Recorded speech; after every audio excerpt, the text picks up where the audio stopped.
Hey guys, so I know I've teased this video quite a bit and I'm finally getting around to shooting it, but I just want to let you know that I did finally finish Marvel Netflix's series The Punisher, and I can finally get to talk about it. So as you may know, Marvel and Netflix have had a ton of shows together already: Daredevil Season 1 and 2, Jessica Jones, Luke Cage, Iron Fist, and The Defenders. Now we're getting The Punisher starring Jon Bernthal. He was teased, or he had some scenes and some bit of a storyline in Daredevil Season 2, but he finally gets his own series here, sort of a continuation after the fact of Daredevil Season 1, or excuse me, Season 2, since we last saw him, and it's some pretty good stuff, so let's go ahead and get into that. Now, of course, the Punisher sees the return of Frank Castle, and he's dealing with some things from his past this time, still struggling with the death of his family, essentially the massacre of his family. And this time his history of being in the Marines kind of comes back to haunt him and some things he did back in his military career. Now this is sort of his story with that. There's this big subplot there. I guess that is mainly the plot, I guess. But it's pretty good. I'm not a big fan of like espionage and like spies and I don't know, like double agent kind of things. It just feels like I get confused really fast. Maybe it's just not my style. But it's still pretty entertaining. There's a lot of good stuff that this series has to offer. Number one being Jon Bernthal himself. He does such a phenomenal job as Frank Castle, the Punisher. Can be really brutal, but at the same time he has a code that he really sticks by. And he's really good at what he does. There are often times where, of course, you're always rooting for Frank Castle throughout the series. From the first time you see him slinging a sledgehammer, into a brick wall for hours and hours and hours, to the very end of the last episode, you are completely rooting for this character, and he does such a phenomenal job. This was such a fantastic casting of putting Jon Bernthal as the Punisher, and he really emotes that loss of his family and that struggle and that weight he carries with him all the time, as well as the struggles he's going with and having to deal with this new mission he's on and sort of escaping his past, more or less. He does a really good job at that, and I can't say enough good things about Jon Bernthal. He's hands down the best thing that this series has going for it. And then we'll go ahead and get into the story. Now, the story, there's a lot of twists and turns to this story, so it's really hard for me to summarize. It's been on Netflix, you can watch it, you can read about it. I'm not going to get into it.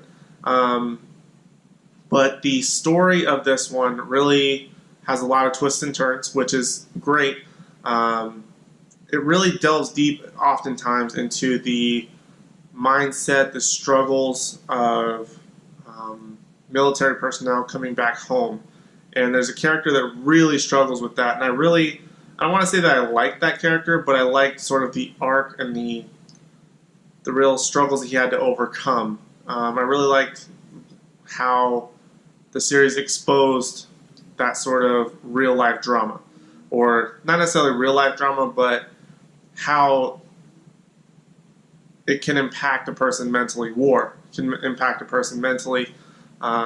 Goes really great direction with that.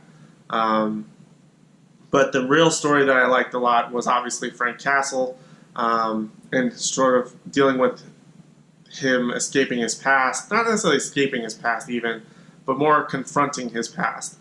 Because there are some things with his past in the military, some actions he did, along with this other sort of militant group, that are very frowned upon, and it's obviously hurting some other people's careers, things like that. And he's being hunted for it because he knows about it, so of course they want to get rid of him. It's really good stuff, but hands down the action is probably one of the best things about this series, besides Jon Bernthal. I mean, when they let Frank Castle loose, it's amazing. Like, when he starts going at it against all these sort of militant groups or whatever it may be, it's phenomenal because he really does kick some serious ass. There's one point where he walks around a corner literally carrying a guy's decapitated head. It's brutal, but it's also really great. The last few episodes are extremely bloody and gory, and so if you're very weak stomach, I probably wouldn't recommend it.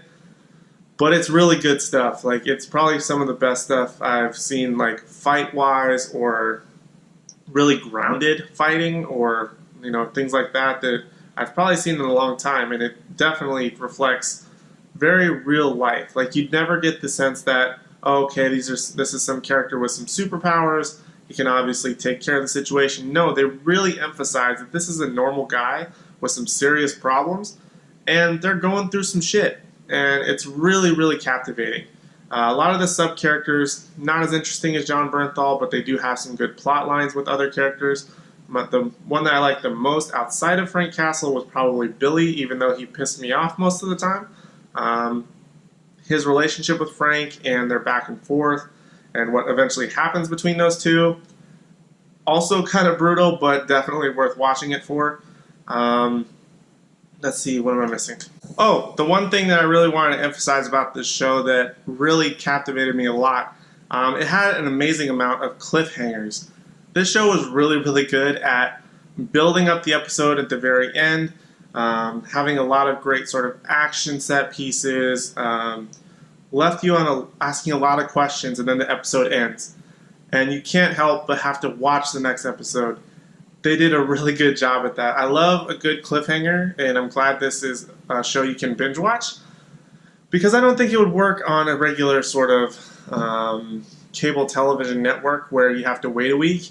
This one I could not wait a week. This one I had to watch that next episode, and it kept pushing me into watching that next episode, finding out what happens, whether it be with Frank or the sub-characters. It does a really good job at that, and I definitely have to commend the writers or directors or whoever idea that was, because it was absolutely fantastic. The Punisher definitely had plenty of drama. It was a very well-grounded story. It had some action, but not enough in my opinion, which is kind of, I think, where the downfall is. It had a lot of ups, but it also had some slight downs every once in a while that just really didn't captivate me in putting it as the best Marvel show. But for that reason, the grade that I'm going to give The Punisher is a B+. So guys, those are pretty much all my thoughts and opinions on The Punisher, which you can now see on Netflix. Binge watch all 13 episodes, I think that there are. It's some pretty good stuff, definitely worth watching. In my opinion, not the best Marvel show, but definitely worth the watch. Make sure you leave your thoughts and opinions down in the comment section down below. I would love to hear where you think it stacks up with the rest of the Marvel Netflix series, or how you felt about certain moments, or where certain characters may go. Make sure you leave your thoughts in the comment section down below. But other than that, that's really all I have for right now. Thank you guys so much for watching, and I will see you in the next one.